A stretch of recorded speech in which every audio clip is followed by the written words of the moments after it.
பாஜக நேற்று ஆரம்பிக்கப்பட்ட கட்சி இல்லைல்ல, முருகனை தொட்டா ஓட்டு வருமான்னு பாக்குறீங்க. பின்ன எதுக்காக அப்படின்னா நீங்க அப்பவே நடத்திருக்கணும். நீங்க அங்க ராமரை தொடுவீங்க, கேரளாவில் ஐயப்பனை தொடுவீங்க, எங்களுடைய இறை இப்ப இங்க முருகனை தொடுறீங்க. இதுக்கு ஏமாற கூட்டம்னு நீங்க நினைக்கிறீங்களா? பிஜேபியின் அரசியல் மத அரசியல் இல்லாம மக்கள் நல அரசியலா? 26, 29, 31 எல்லாத்துலயும் நான் தனிச்சு தான் போட்டிடுவேன். சரியா வரவா? பாஜக சார்பில் முருகன் மாநாடு நடத்துறாங்க. இதை பத்தி என்ன நினைக்கிறீங்க? முதல்ல முருகன் உயர்த்தி கொடுத்தது சீமான் தான்.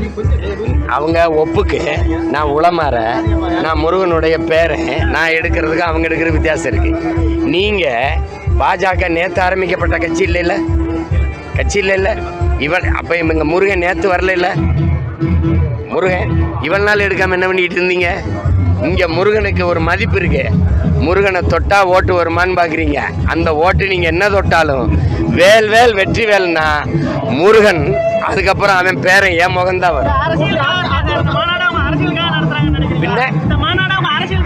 பின்ன எதுக்காக அப்படின்னா நீங்க அப்பவே நடத்திருக்கணும்.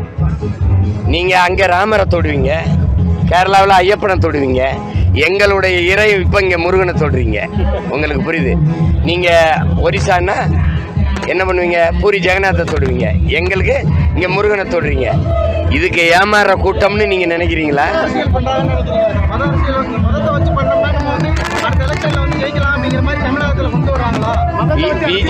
பிஜேபியின் அரசியல் மத அரசியல் இல்லாம மக்கள் நல அரசியலா?